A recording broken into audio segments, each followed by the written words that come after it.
to have an honest conversation about salary, you have to kind of bring everything to the forefront. And for me, I know that being a female, being from like, you know, East London, being black, sounding the way I sound, those would have had factors of how people view me. If you're constraining me as a black female earning that salary, but if you look at me as a trading director who's had 18 years experience in media, is that still a good salary? It's sad because I think there's just more people in the market and we're working in a smaller kind of industry. And there's less jobs, isn't there? Because obviously we've got, you know, AI and technology taking over certain entry roles, which is sad. Seek guidance for someone experienced. How do I get the generational wealth that you've now got for your family? How do I talk to, certain people about how I elevate my salary to that next stage? About 7 years ago, I was looking to leave the industry, because working at all these amazing agencies have been fantastic. But the reality is I've had to move to get a promotion or a pay rise. Today, I'm joined by Michelle Sarpong, Head of Activation at the Seven Stars, the UK's biggest independent agency. Michelle's led standout omnichannel work across retail, tech, and FMCG, earning her a spot on Campaign's top 10 media buyers 2 years in a row, and many other industry accolades. She's also part of the founding committee for Women in Trading Network, and she is a true industry trailblazer. Sarps, thank you so much for agreeing to be part of the Strategic Salary Series. I know we've been trying to get this in for a little while. You're a very, very busy woman. But obviously I'll always make time for you, Lisa, you know that. Thank you. No, I appreciate it. I'm excited to jump into these questions. So let's jump straight to it. Yeah, why not? You have built a fantastic career. You've worked with some of the biggest media agencies in the UK. You now lead activation, so you're the head of activation at Seven Stars. Mm-hmm. But I would love for our listeners to learn, how did you break into the industry, and was it intentional? Did you always want to work in media and advertising? That's a really good question, actually. And I wish I had a more glamorous story, and people that know me know the story, but it is quite random. So when I actually always was interested in media, but I was kind of more interested in like the film kind of director side. I used to work in a cinema when I was like 17. So I was like, I want to be a filmmaker. And then after realized the realization that I don't even know how to direct or write. So I was like, that might be a hindrance. But I knew I liked media of some sort. So I kind of Okay. always had that in mind that I wanted to do something in media, but I didn't really know what. And while I was figuring out, I was a bit like, what degree do I do? And I kind of said to my mum, I want to do media. She was just like, hell to the no. Let's do something that's, tangible, that actually has a longevity in the kind of, in the career space. And then, so I did law and criminology. But in my second year, I think after I did like property law, I was like, this is not for me. Especially seeing around like other people around me, like my other counterparts loving life. And I was like, I'm not loving life. I'll just get through it. And then after uni, I kind of was like, actually, I need to I did a waitressing job to be like, figure out where I want to land. But I kind of knew I wanted to work in media, but I was like, applying for random companies and the big ones that you normally apply for. But I wasn't getting anywhere. Then I went on a night out with a couple of my school friends Yeah. and went to Fabric, which I don't know if it's still open. It might still be open. I think it is in I think it Farringdon. is. I think it closed down for a bit and reopened. Maybe because I heard this story and they were like, we're giving people career hope. So then I was coming back from that night out, and I used to live in East London. I grew up there. So we're coming to take the number 8 bus, night bus, because obviously who could afford cabs then? And then we walked past this building. My friend was like, you want to work in media? It says media. And I was just like, oh, okay. Remember the name was Mediacom. Then the next day I just went on to search them online. Then it come up with Group M. And I was just like, I don't know what that is. I just Yeah. cold emailed them. I was just like, do you have any jobs? And they were like, send your CV. And I think, to be fair, to the credit of my mum, because I think I didn't join a graduate program, but because I'd done a law degree, and obviously it was like, my CV looked quite good. I did like loads of extracurricular activities. They were like, yeah, come in for interviews. And they sent me across to MEC at the time. I had about 5 interviews at Mediacom. So I was basically going across all the Group M and then landed working at Mediacom on the P&G account, which is the biggest, biggest advertiser at the time as well. I think they were number 2 or 3 to like Sky and the government at the time. But yes, I landed that account, which is, and that's when my career kind of took off. So I wish it was very like intentional in that way. It's kind of by accident, but also intentional to some extent. So I actually seeked out the company and actually remembered it. That's my entry into media. Wow. Do you mind me asking, what you put in that email and who you like who did you email at Uh, Mediacom and what did you write? Yeah, this is the thing. So basically, it was like a generic group M because I literally looked through and I was like careers, generic group M kind of Okay. email. And I just kind of was just like to them, hi, I studied law, but didn't want to do law, but I really want to work in media. Um, I see you're a media agency. Do you have any vacancies essentially? And they were just like, and they replied, I think the key there was my CV, I think, because I'd had a lot of like friends and coaching around like what to put in my CV. So it had, all my achievements, but I had all of this extra stuff that I did. Right. So I think that kind of helped because I think as much as the email was, quite a cold email, it was quite straight to the point. But I think because of the way my CV read, I think that is what gave me the opportunity. And they were like, yeah, we might as well come and let's see this girl. And I think then it was like from interviews and like, showing personality and like showing hunger. I think that's where it came from. But I think I just took a chance. I was just like, what have I got to lose? I've gone to loads of like interviews and not got anywhere. What's the harm in just emailing Group M and seeing what they've got to offer? Wow. That's that's a fantastic story. Do you think that would work today? So in today's job market, it's so cluttered. There are so Yeah. many people looking for like do you think a strategy like that could work today?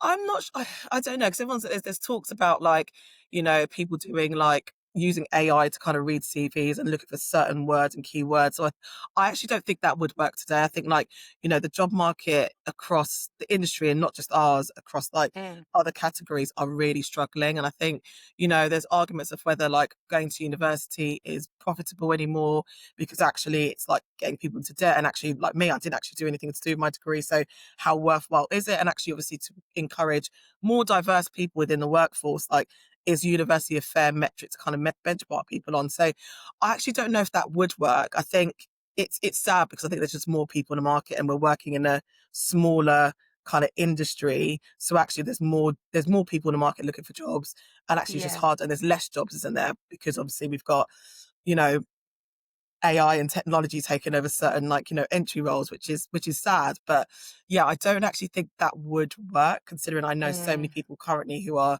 out of work, who've got amazing experience, amazing knowledge, but there just isn't enough jobs for everyone, which is really sad actually. Yeah, I agree. It's tough. I partner with several universities to bridge that gap between Mm, what you're learning in uni, so the theory, and how you apply that theory to practical, real life working environment. And the question that often comes up is, well, how do you get your foot in the door? How do you get into these huge companies? And I wish I had the answer for them because, yeah. like you, I know Mm, so many people that are out of work who have extensive experience in yeah. the industry that they want to work in, and they're still not being employed. So it's a really, I empathize with them. It's a really, really tough It's market. really tough, but it's an amazing thing you're doing in terms of bridging that gap. Because I think, working at Seven Stars for like 7 years, we've had a few school leavers, and it's actually like the things you learn like in school, in uni, is very, very different to the working world. And I think we just need to be a bit more kinder and patient to kind of be like actually understand that people's back. It's not all the same, right? In terms of like the linear background, in terms of what you learn. I can be really good at reading, like learning a theory, but actually putting Mm. into practice is a completely different skill. And I think we do have to have a bit more patience around that. But I do fear with the lack of jobs at the moment, actually people having less patience with, people that don't quite fit that perfect criteria. So I do fear for like what's going to happen in the future in terms of, employing people, taking a chance on people. Because, I was lucky enough, that person that read my CV took a chance on me, obviously didn't know whoever they are. Thank you very much. Because, I'm still in the industry 18 years later, but I don't know if that's going to people are still willing to take that risk anymore, which is quite scary, actually. So that nicely brings me on to LinkedIn. I was talking to someone last week, and Hmm. as you mentioned, that taking that risk on people with a CV, you really don't know who's behind the CV. Yes, you can read the CV. It's more like a tick box exercise. Have Mm, they got a degree? Yes or no? Have yeah, they got X amount of years experience? But the rise of LinkedIn is essentially a showcase for you mm, to show how intelligent you are. Are you a thought leader? Who do you yeah, know in the industry? And I think more people need to utilize, and it can be very, very scary, but yeah, utilize LinkedIn as a platform to showcase to the job market this is who I am, this is what I'm about. this is my experience. So it gives you that slight advantage because Mm, let's be honest, when someone applies for a role, you've interviewed many people, you check their LinkedIn. And if 100%. there's, yeah, so if there's a bank of evidence already giving you a flavor of who that person is, who they know, and why they're credible, I think that will help in this new job market. It's Yeah, just, 100%. And I think actually LinkedIn's that's quite a good point in terms around LinkedIn being that positive platform. Because actually I remember when I was working at previous agencies and to find out about people's extracurricular, you just go on their social media. So you go on like Facebook at the time, and actually it gives you that. And obviously, we know that social media can be created to be appear it to be something that it's not.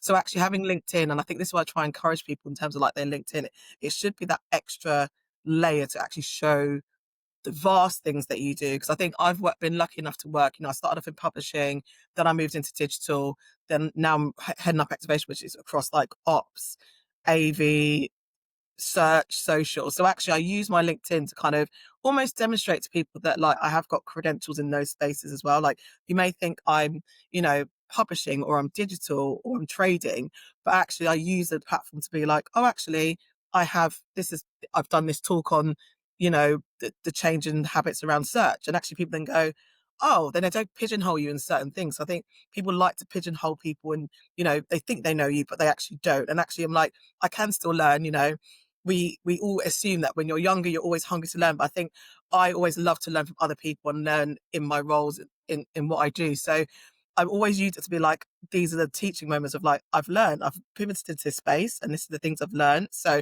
I have got expertise and credentials in this space. So that's how I kind of like to use LinkedIn. It's quite a good way of just having almost a to-do list of like, this is all the stuff that I've done. So when it comes to your yeah. review at the end, you're just like, here it all is in black and white and a few likes and comments as well to go with it. E- exactly.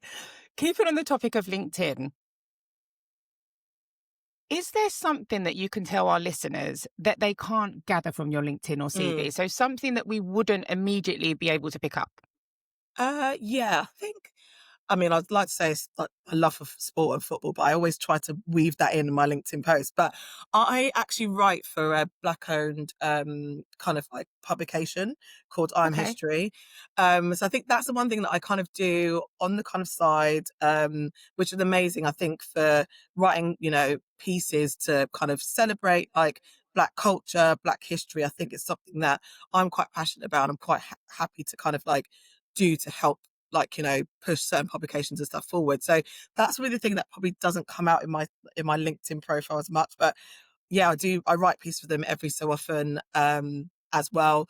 Also, like I do a lot of mentoring as well, which I've worked with NABs for many years now, and I do their kind of manager mentoring program. People that reach out to me on LinkedIn to like want to have a catch up or I've met, I'll have a coffee with them. But I think for those things, I don't really, that's a personal thing, actually. I don't really feel like that's something for me to shout on LinkedIn. I'm a bit like, Yeah.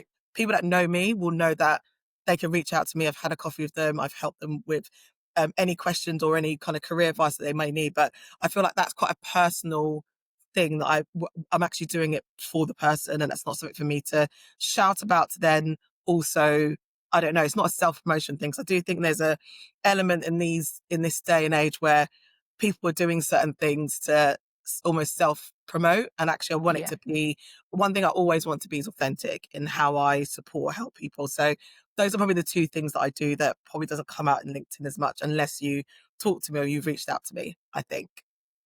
Okay. Do you mind if I ask more questions about, you said Yeah, it's I am go for it, history. Lucy. Ask all the questions. Okay. So with the I am history, what topics do you cover? Because I've not personally heard of the publication. Yeah, so the first article I did, actually, I linked it quite nicely into kind of like what I do in my career in terms of like, actually, I think there was a period of time where during Black History Month, Channel 4 did a project with kind of Lenny Henry, and they did brought back Big Breakfast and had black hosts and actually brought like, certain programs to the forefront. And I was like, this is all amazing stuff that we're doing Mm. in media, but we have to make sure that it's not a one-time thing that we're doing. And actually we need more representation in the production area, like not always just on screen. It has to be something that has longevity in terms of like we need more, you know, black people that's writing stories about us rather than someone else telling our stories, and making sure that there's actually generational growth in that area. So I wrote an article about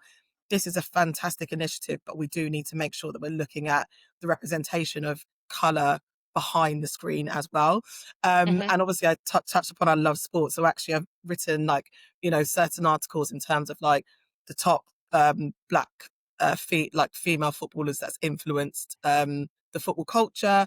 Same with like males as well. So I've done kind of stories around that that's linked to sport, like my own passion points, but as well linked to areas that I think people might not necessarily know, like, the first black player that played in the UK, and when actually the first black person to like captain England. So I think it's just giving people little nuggets of like, we've always been here, because I think people just think we appeared. But it's kind of giving the history of like some of the stuff that people might not know Yeah. to the forefront. I think that's the thing. And I love like knowledge sharing as well. So I think if I could do my part to kind of educate or, you know, update someone, why would I not use my platform to do that? That's fantastic. Thank you for That's all sharing. right. So, next question. Mm. And we're going to talk about money. So, as you know, the Yeah. strategic salary series, I'm not sure why this industry deems money and salary to be a taboo, but Mm. we're not volunteers. So, we're going to talk about money. That's true. That's fair. That is Yeah. fair facts, actually. So, let's talk about negotiation. I Hmm. would love to know, when was the very first time that you truly negotiated your salary? How did that experience go? How does it or did it shape the approach for negotiating your salary to this very day? Yeah, so do you know what? It's funny because I've worked in trading for a long time, and actually you'd Mm, think I'd be really good at negotiating my salary, but I really wasn't. But I think the first time I did is I think when I got my first significant promotion, and what I okay. actually did is I actually wrote a business case around like all the things I achieved, and actually because I'd used LinkedIn to kind of capture all the things I'd done, I just went Mhm. through my LinkedIn posts and was like, okay, I've done all these different things, added it into there. I also added like the context of the market in terms of this is the role that I'm being promoted to. This is the salary bracket. We all know that salary brackets are like high, low, mid. Some of them extraordinary, Yeah. like amazing. I mean, who's paying that? Let me know. But like, some of them are amazing. But you're like, actually, let's be realistic. What I also did as well is I also added the flavor of like how, you know, me being a black woman may affect like, the trajectory of how my pay rises have gone before and how it might look now in the current role. So added that market to context and that flavor as well to that conversation, just so everything was covered. So I covered it from Mm, a factual, this is what is in the market, these are the things I've achieved. This is this is what I think I'm worth. Added in the facts that, third party kind of organizations, the studies they'd produced, and actually added it all together and actually then added it up into, then this is what I think I'm worth, which I mean, I didn't get what I wanted, but I think that, but I got close to it. And I think that's the good. thing. I laddered it up. So it was all based on facts. And I think that's the thing. Okay. People can't argue with facts. So the first time I did it, I just took the emotion out of it. Because obviously sometimes we were like, we should be getting paid more. I shouldn't even have to do this. But I took the emotion out of it and I was like, let's do this professionally. And I laddered everything up to have a adult conversation around it. And actually, to be fair, I didn't get exactly what I wanted. But I got close to what I wanted. And I thought, actually, this is probably the best way of having these conversations and having it ahead of time. That is the key thing. I think like sometimes we wait to see what we are going to get, and then Yeah. it's a reactional thing afterwards. I think having that conversation, whether it's like 6 months to your kind of objective like review or literally the month before, I think having that conversation before allows you to almost present yourself and present your case. And if there's any kind of pushback or anything you need to work on, if you do it 6 months before, you can then work to that final like run up to your kind of salary conversation. But I think it's having a transparent conversation with your managers and your leaders. I think you have to be, because I mean, you have nothing to lose, right? True. Literally. And if you are unhappy, you keep it moving. But at least and you've given yourself that opportunity to have that conversation. So, question for you. You mentioned that you didn't get what you got close to, but you didn't get the number that you wanted. Mm. Did you front load the number? So, did you go in with the number much higher than the number that you felt you wanted? Yes, I think I've always been told, people are like, "Oh, lie about your salary and like, always go for more." But I think for me, I was a bit like, because I was basing it on facts, I was like, Yep. "Look, this is the market, the highest. This is the mid. This is the lowest." And I just basically went in literally on what I thought I was worth. I had to Okay. obviously take into account the fact that it seemed high because of, I'll be honest, the pay rises I've had previously have been, minute. So that's why I've ended up in the situation I have been. But at the Hmm. same time, I think for me, I was fair. I was like, I think this is what I'm worth. And Okay. actually, actually it wasn't quite what I thought it was going to be. I mean, what I wanted, but at the same time, I was still happy with it. It was probably more than what it would have been if I hadn't have gone through that process. So Right. yeah, if that makes sense. No, yeah, it does make sense. The bit that stood out for me, and I speak about money, or probably every day, if I'm Mm, honest. I'm very transparent with pay. I'm the go-to person in my network when people are, I'm having a tricky situation or I want to negotiate salary. But you are the very first person, and I talk to a lot of people. You're mm, the very first person that has said to me, you've built in context of your sex and your color into a negotiation. And I find that fascinating because in every negotiation that I've done, mm. we're aware there's an industry gender pay gap. Everyone's aware of it. Yes. It's often not sometimes it's not spoken about, but we're all aware it's there. But you contextualize the fact that you're a black woman and that in the past this may have been a disadvantage in terms of Mhm. your pay and included it in your business case. Can you talk me through that? Because I'm blown away. I've never heard that. Do you know why? Because I actually had, and I've had conversations, 'cause obviously working in, you know, I've worked at many agencies, I've worked with a Mm, lot of males, and obviously in the trading sphere, there's a lot of male. I remember speaking to someone, they were like, "I've never had to negotiate my pay." I was just like, never. It was like, I've never had to, every time he's got a pay rise, it's always above and beyond what he wanted. He's never, and when I say this person's been in the industry for well over like around 30 years. And I'm just like, never.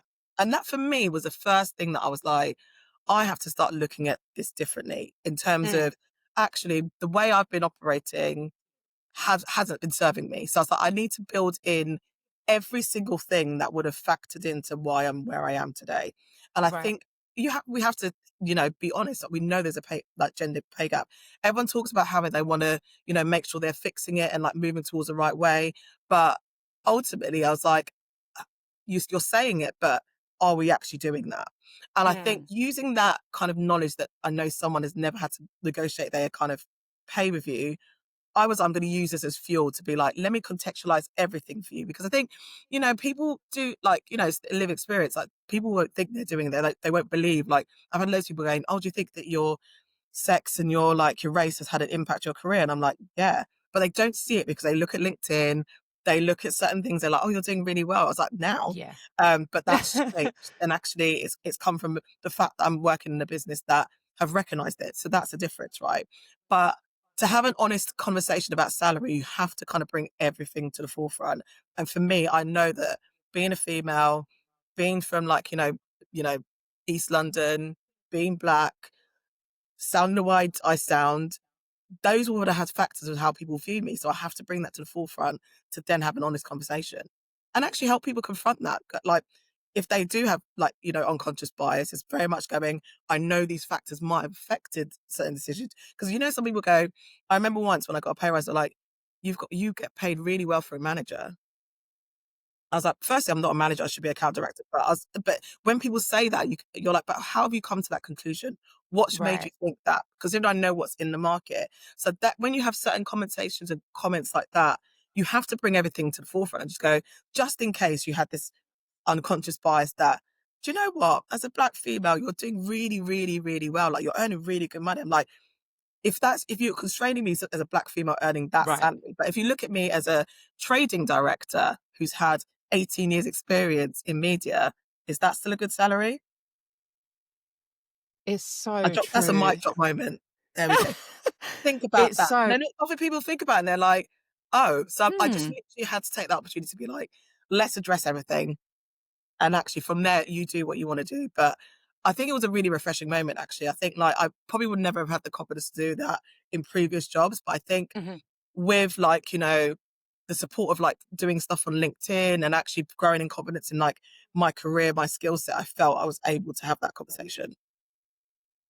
That's so inspiring. Like as I mentioned, I talk to so many people about money, and whether they've done it or they've done this in secret, nobody's openly said, I've had to Mm. contextualize who I am, my gender, my race, even disabilities. All of these Yeah, things form part of the conversation, it but does, it's never 100%. it's so important. So, yeah, thank you for being so transparent. I hope you've definitely inspired me, but I hope what you said has inspired others that when they're thinking about negotiating their salary or a promotion or even a project step up, that you Yeah, contextualize the person you are. It's so, so important. So, it's really thank you. important. Okay. So, Sarps, you helped found the Women in Trading Network, which is Mhm. incredible. So I want to touch on that a little bit for Yeah, you to explain what that is, how people get involved. But I'd love to understand, first of all, why, like what led yeah. you to creating this network? And how do you think women in trading or activation roles can better advocate for themselves in the workplace? Yes, I think women in trading, do you know, it's amazing to see how far it's kind of come and actually how many people have pivoted into it. So like we kind of thought that, like there's a few women in trading, but there's not enough, basically. Okay. So I think for us, we wanted to kind of build that network of people to kind of go, actually, that we do exist in this space and we want more visibility for more people to join trading. Because I think trading has always historically, been a male space, with, certain years of experience, Hmm. also certain backgrounds in terms of like in media. So like, normally from a TV or publishing kind of background, and actually almost seemed like this closed kind of community. Hmm. And we were just like, actually, there's just, why aren't there more women here? I think I've been lucky enough to work at different places. So I've built a community of trading people and trading women and men. But I was like, actually, not everyone has that opportunity. Like, where can everyone have a safe space to kind of have that kind of conversation about like, oh, I kind of want to have this kind of conversation with my boss, but I don't really know how to. And like just build that safe space for women to kind of thrive in. So that's Hmm. kind of where it came from for me. And also I really was really passionate about the ally side of it. Cause I think for me, like we can't change history, right? We can only change the future. Men have occupied this space for donkey's years, and that's a fact. Let's utilize their kind of like experience and knowledge to help us progress and actually get more women in trading. So that's why I really love the community because it's very different in terms of the way we operate because it is building women, a network of women and to get, advocacy, like, and everyone to be more visual in the space, but also bringing the allies alongside of us as well.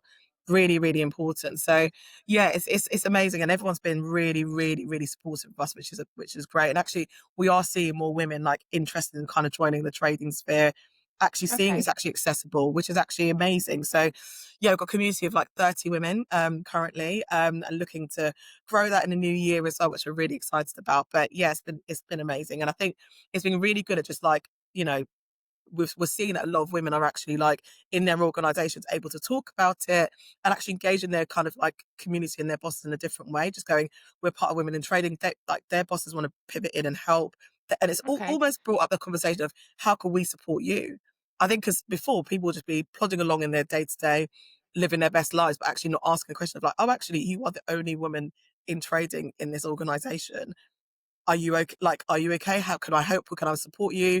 And actually, it's opened up different conversations with their colleagues, which I think is amazing. And that's what you kind of want, don't you?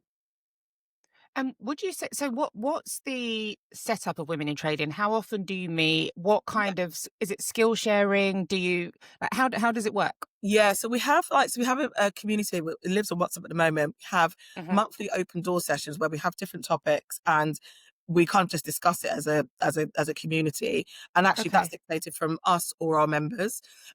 We as a committee meet up bi-weekly, and we host like we did a negotiation training about 3 4 weeks ago.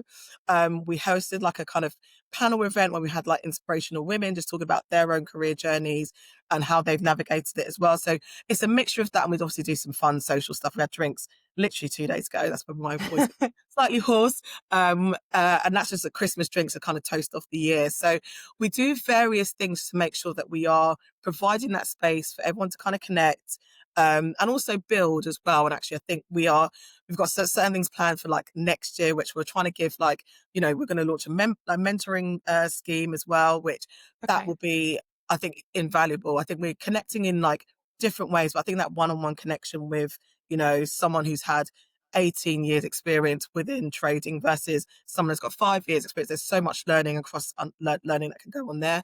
So we're going to look to launch that next year. So yeah, there's loads of things in the pipeline, but it's actually just a great community of just women. And we share opportunities as well. We celebrate people's promotions. It's very much like a geeing up and actually like, do we know anyone that wants to get into trading? Who's got a Mm. role, and actually role sharing. And actually, we do have a lot of our male allies that go, actually, we've got this role coming up. Do you know anyone in your community? And sharing it far and wide. So that's kind of where we're at the moment. It's only been year one, but we've got really some really exciting plans for like next year outside of like the mentoring scheme as well. So yeah, watch this space actually. That's fantastic. Well, Sarps, if there's anything I could do to support your community, you know where I am. Oh, Message me. 100%. That's And out. you support so many people, Lucy, which is amazing, and we massively. Don't worry, I'll be knocking on your door. Okay, perfect. Yeah, I'm always here to support. So, yeah, no problem. Amazing. Okay. So, talking about supporting, you also do so much in your industry. As someone constantly spotlighted in awards, in lists, you recently won campaign, I believe it was 2 years in a row, campaign trader of the Yes. year twice Yeah. in a row.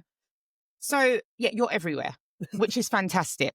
But my question is, being everywhere comes with a certain level of visibility. Yeah. And I know more than anyone, when you're visible, it can lead you to feel quite vulnerable. But Mm. also, if you manage it in the right way, it Yeah. can lead to remuneration, opportunities. Yeah. So, my question to you is around being so visible and in the public eye. Mm. How has that impacted your career trajectory? That's a really good question. I think it's interesting because I think it's probably impacted my confidence more so than my career trajectory, if that makes sense. I think Okay. it's one of those things where, like, I think, I think I've told you this before. I think about 7 years ago, I was looking to leave the industry because working at all these amazing agencies have been fantastic, but the reality is I've had to move to get a promotion or a pay rise, and it was Hmm. just getting really tiresome, if I'm being totally honest. And I was a bit like, do you know what? Maybe I'm not good enough. Maybe it's not for me.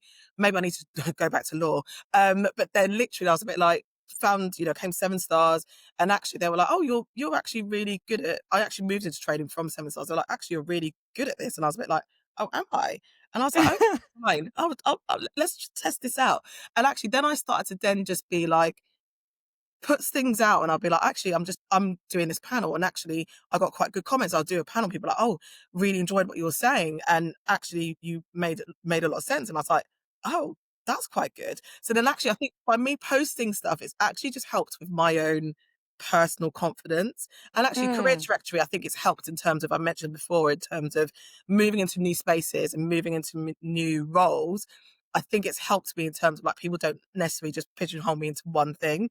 It's actually, mm, we're like, oh, she's actually multifaceted. She can do many things. Like, there's different qualities that work in different guises. So I think it's helped in that respect. But it's actually helped me personally in terms of confidence, in terms of just like, actually, I'm good at what I do. And actually it is helping someone somewhere. I think for me, that's what I'd want, the impact on someone else, in terms of actually, so I've said something that's resonated with someone, that's made them go, I'm not going to leave the industry, or I'm going to have that conversation with my boss, or that person upset me, so I'm going to have that conversation, and just to, clear the air. I think that's the biggest kind of compliment you can get. And I think that's what I've enjoyed about the visibility more so. It's like, how can I help people and connect people? I think that's another thing, because like, I'm a connector. I love connecting people. So the more visible I am, then the more people I meet, and I'm like, oh, actually, you should talk to this person because they were looking for like support in this area. And I think I just love that part of our industry and connecting people in the networking part. So the visibility's helped with that. So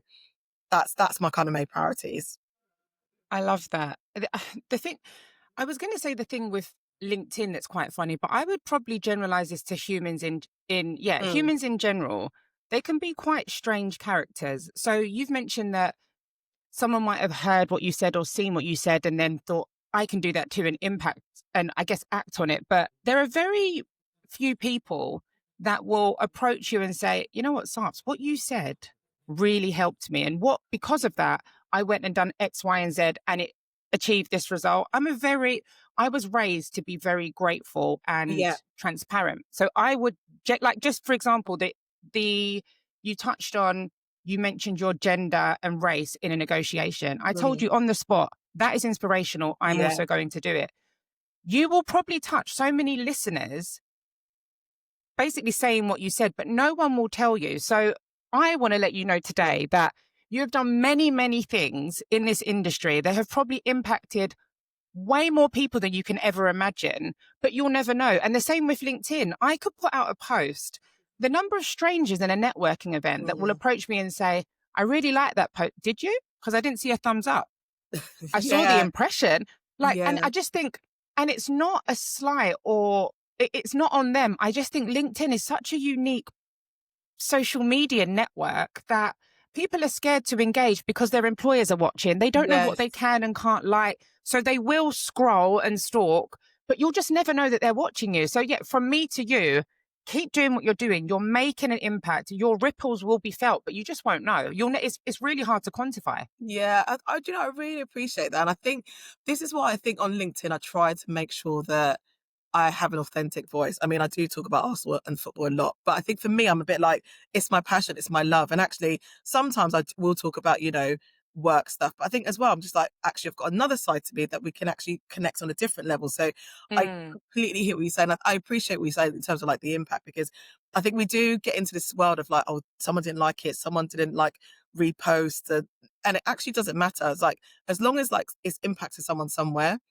and it's like changed their perspective, their life. I did a podcast recently where one of a girl that I work with, one of my friends, she was just like, from the podcast, she had a conversation with her sons around, race and racism. And she was like, it was a generational impact. And that's really touched me, because I was a bit like, that's such a Wow. strong statement to make. Cause I was just chatting about my experience, but she was like, that prompted me to then have a conversation with my sons about, are you aware of X, Y, and Z? And I was like, that's amazing. That is amazing. But, that's an extreme example. But actually, you're right. You might never know. But as long as someone is, impacted in a positive way, like, like we can only be happy, right? And the stuff that you are Yeah. doing is fantastic. And I'm so glad you've been recognized for the work you're doing. And there's more to come. There's more to come, Lucy. There's more to come. Thank you. No, likewise. Thank you. I appreciate it.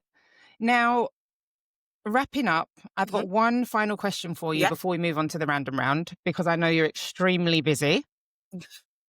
So I would like to end with, if you could give one strategic salary series tip for our listeners, something that they can act on today or this week, what would it be?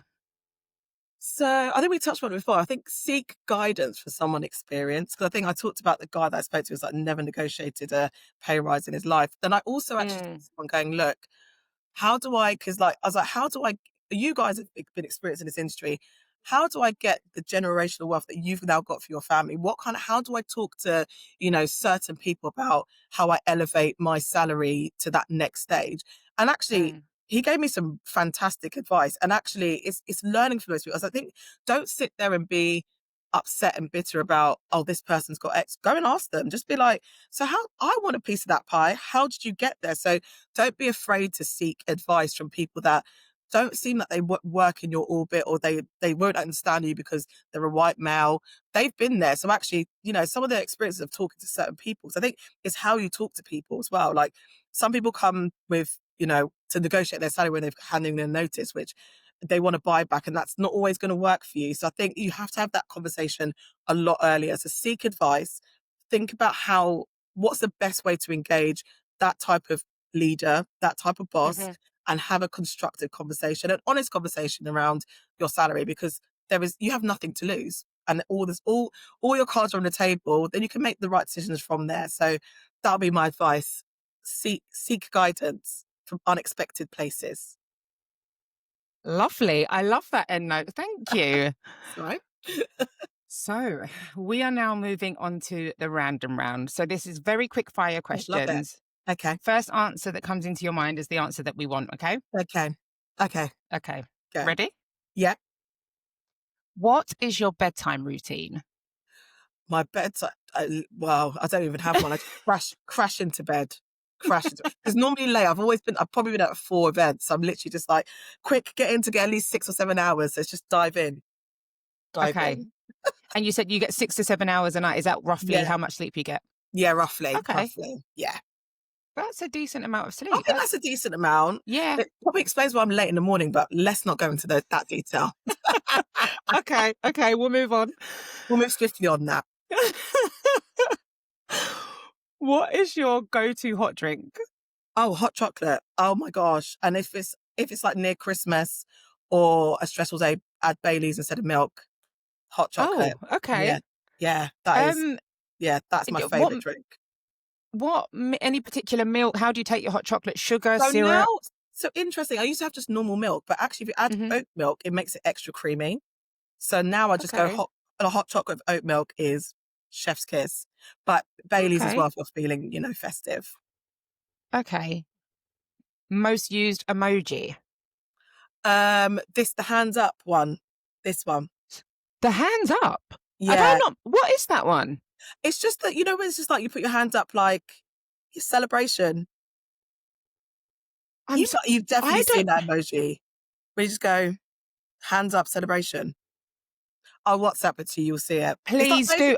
It's basically like, yay. I mean, I don't know if that's the actual official one, or it is a bit like, hands up, yay, woo, Okay, no, wait. celebration. Sorry, wait. No, I need to. I need You to actually quickly look at look it at this now. now. Look, and No, then I have to if I freeze like this, you actually see it. Obviously, there's no head, because but I need to. it's like the I don't. hands. You know what? I'll share a story with you. Okay.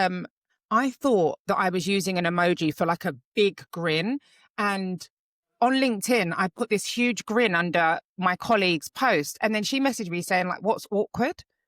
And I'm like, "Sorry, did you message the wrong person?" She's like, "You've put awkward face under my," and I was like, "No, I'm pretty sure I put. Like, I was grinning ear to ear." She was like, "No, you were like Yes, yes, I grimacing." know, yeah.